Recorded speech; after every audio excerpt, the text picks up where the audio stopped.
तो चलिए आज हम लोग शुरू करने वाले हैं कोऑर्डिनेट ज्योमेट्री चैप्टर नंबर 7 और आज क्वेश्चन नंबर 10 देखने वाले हैं। इससे पहले हम लोग क्वेश्चन नंबर 9 तक देख चुके हैं। ठीक है, क्वेश्चन नंबर 10 क्या कहता है, x और y में एक ऐसा संबंध ज्ञात कीजिए कि बिंदु x, y बिंदुओं 3, 6 और -3, 4 से समदुरुस्त हो। कल ही ये इसी टाइप का क्वेश्चन हम लोग देख चुके हैं। समदुरुस्त का मतलब ही होता है इक्वी डिस्टेंस। क्या होता है? हम लोग यहाँ पे देख लेते हैं। सबसे पहले एक लाइन ड्रॉ करते हैं और इसका नाम देते हैं ए और बी। क्या नाम देते हैं? इसमें जो दिया गया है फर्स्ट में है 3, 6 और बी में कितना दिया है? -3, 4। ठीक है, और बीच में से एक बिंदु दे रखा है जिसका नाम है सी। क्या नाम है? और इसके कोऑर्डिनेट है x, y। अब इसी से बोला गया है कि ए बी जो है वो समदुरुस्त है। क्या है? समदुरुस्त का मतलब हम लोग को पता है ना, क्या होता है कि AC जो है वो बराबर है BC के साथ। AC किसके साथ बराबर है? BC के साथ। कहने का ये मतलब है अगर AC की दूरी 10 मात्रक है तो BC की भी दूरी 10 मात्रक होगी। यहां तक किसी को कोई दिक्कत? सभी को समझ में आ रहा है? तो हमें सिर्फ x और y का संबंध निकालना है। क्या निकालना है? संबंध, रिलेशन। ठीक है, तो हम लोग ध्यान देंगे, ये हमारा हो जाएगा x1, y1, ये हो जाएगा x2, y2, इधर आएंगे तो ये x1 और ये y1। ठीक है, बात समझ में आ रहा है? ये x1 y1 क्यों होगा? क्योंकि ये BC के संदर्भ में, किसके संदर्भ में? BC के संदर्भ में जब हम BC का दूरी फाइंड करेंगे तब ये हमारा x1 y1 कहलाएगा। ठीक है, तो हमें पता है कि ये समदुरुस्त है। क्या है? यानी बोल सकते हैं कि AC बराबर BC। AC बराबर, अगर AC का दूरी हम निकालना चाहेंगे तो दूरी सूत्र का प्रयोग करेंगे। किसका प्रयोग करेंगे? दूरी सूत्र का। तो दूरी सूत्र बताइए क्या होता है जी? x2 माइनस x1 का प्लस y1 का। ये तो AC के संदर्भ में हुआ। BC के लिए भी यही फॉर्मूला एक बार रिपीट लिखेंगे, x2 माइनस x1 का प्लस y2 माइनस y1 का प्लस। ठीक है, बात समझ में आ रहा है यहां तक? किसी को कोई दिक्कत? अब हम लोग AC के लिए देख रहे हैं तो x2 मेरा क्या है? x और x1 क्या है? 3। तो हम लोग लिखेंगे x माइनस 3। क्या लिखेंगे? x माइनस 3 का होल स्क्वायर प्लस y2 के लिए हम लोग लिखने वाले हैं y और y1 के लिए लिखने वाले हैं 6। यानी बोलेंगे y माइनस 6, इसका भी हम लोग होल स्क्वायर करने वाले हैं। ठीक है, किसी को कोई दिक्कत यहां तक? अब हम लोग देखेंगे ये BC के संदर्भ में हमारे पास x2 x होने वाला है। x2 क्या होने वाला है? x माइनस, और x1 कितना है? -3 है। तो दो चिन्ह एक साथ नहीं रहेगा, इसलिए छोटे ब्रैकेट में इसको इंक्लोज कर देंगे। ठीक है, और उसके बाद कर्ली लगा देंगे। ठीक है, इसका स्क्वायर कर दीजिए प्लस y2 की जगह पे y लिखेंगे। क्या लिखेंगे? माइनस, और y1 के स्थान पे क्या लिखने वाले हैं? 4। इसका हम लोग स्क्वायर कर देंगे। यहां तक किसी को कोई दिक्कत है तो बताओ। ठीक है, अब देखिए दोनों रूट से ये रूट हटा दीजिए, ये कट गया आसानी से। कोई दिक्कत यहां तक? अब आप लोग यहां पे ध्यान दीजिए, x माइनस 3 ये a माइनस बी के होल स्क्वायर में टूटेगा, ये भी a माइनस बी के होल स्क्वायर में टूटेगा, लेकिन ये a प्लस बी के होल स्क्वायर में टूटेगा। क्यों? क्योंकि माइनस माइनस क्या हो जाएगा?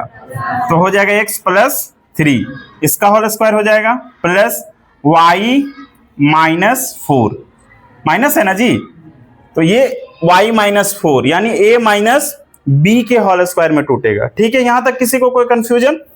यहां एक बार फिर से रिपीट लिख लेते हैं, x माइनस 3 का whole square plus y minus 6 का whole square. a minus B का होल स्क्वायर एटलीस्ट सभी को पता होगा क्योंकि आप 10 के विद्यार्थी हैं। पता है ना सभी को? कौन बच्चे बताएंगे? तो वहीं से बोलिए क्या होता है, जोर से बोलिए तो। a माइनस बी का होल स्क्वायर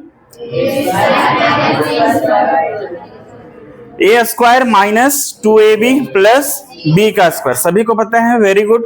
तो हमारा जो पहला वाला हो जाएगा ये हो जाएगा a और ये हो जाएगा, तो हम लोग सीधा सीधा लिखेंगे a का स्क्वायर, ठीक है, यानी x का स्क्वायर माइनस 2ab, 2 को इसके साथ भी मल्टीप्लाई करना है और इसके साथ भी, तो 2 3 जा 6x, ठीक है।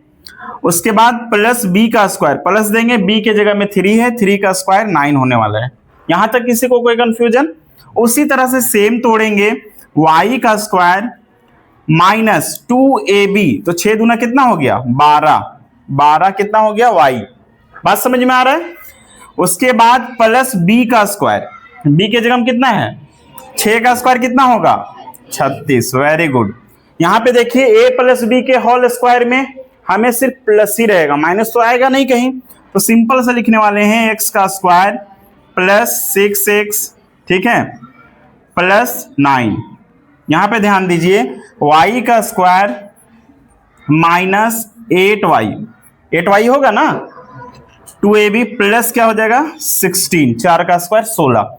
अब ध्यान दीजिए यहां प्लस y का स्क्वायर है, बराबर के इधर भी प्लस y का स्क्वायर है, कैंसिल हो गया, ठीक है। यहां भी x का स्क्वायर प्लस में है, बराबर के इधर आ जाइए, x स्क्वायर प्लस में।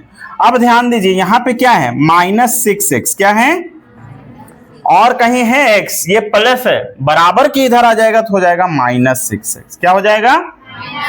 अब यहां पे देखेंगे 36 और 9 कितना हो गया, 36 में से 9 जोड़ेंगे तो हो जाएगा 45, कितना हो जाएगा। यहां तक किसी को कोई कंफ्यूजन? अब देखिए यहां पे है माइनस 12y, कितना है माइनस, यहां पे माइनस 8y है, बराबर के इधर ले आएंगे तो क्या हो जाएगा प्लस 8y, ठीक है। अब देखते हैं बराबर में, ये तो इधर आ चुका है, यहां 16 और 9 बचा हुआ है, 16 और 9 कितना होता है बताइए, 16 में से 9 जोड़ेंगे तो हो जाएगा 25। यहां तक किसी को कोई कंफ्यूजन? आसानी से आप समझ रहे हैं। माइनस माइनस प्लस होता है, यानी लिखेंगे माइनस 12x, और इसको भी अब देखिए प्लस माइनस, देखिए माइनस होगा तो माइनस 4y बचेगा, क्या बचेगा माइनस 4y, यही ना बच रहा है जी, क्योंकि 12 में से 8 घटाएंगे 4 होगा, ये बड़ा है इसीलिए माइनस में, ये प्लस है, बराबर को उधर ले जाइए उसको, क्या हो जाएगा माइनस 45। बात समझ में आ रहा है? किसी को कोई दिक्कत यहां तक? अब आप ध्यान दीजिए यहां पे क्या कॉमन जाने वाला है, तो -4, क्या कॉमन निकलेगा -4। देखिए यहां भी माइनस है, यहां भी माइनस है, इसलिए माइनस कॉमन ले लिए हैं। 4 के टेबल से 4 भी आता है और 12 भी आता है, ठीक है। जब इसको कॉमन ले लेंगे -4, तो ये माइनस कॉमन हो गया तो प्लस बच गया, 4 3 जा 12, क्या बचा 3x, क्या हो गया। यहां माइनस कॉमन हो गया तो माइनस माइनस की वजह से ये क्या बच गया प्लस, और यहां पे क्या हो गया y। अब आप ध्यान दीजिए इक्वल टू -45 में से 25 घटाएंगे तो कितना हो जाएगा -20। चलिए यहां पे ध्यान दीजिए, आप समझ गए होंगे कि यहां पे हम लोग क्या कॉमन लिए हैं -4, क्या कॉमन लिए हैं, तो माइनस की वजह से ये प्लस हो जाता है, यानी 4 तिया 12 3x, ठीक है, माइनस माइनस प्लस हो गया, 4 निकल गया plus y is equal to -20। यहां से देखिए माइनस से माइनस काट दीजिए, 4 5 20 हो गया, यानी बोल सकते हैं 3x plus y is equal to कितना हो गया 5, क्या हो गया, यही आपका आंसर है, ठीक है। अगर आप इसको बराबर के इधर ले आते हैं, अगर आप इसको बराबर के इस साइड ले आएंगे तब होगा 3x plus y minus 5 is equal to 0, ठीक है। लेकिन बेसिकली आप यहां भी छोड़ेंगे तो ये आपका आंसर हो जाएगा, ठीक है। कोई दिक्कत किसी को? समझ में आ गया? अब मिलते हैं हम लोग नए चैप्टर के साथ अगले क्लास में, ठीक है।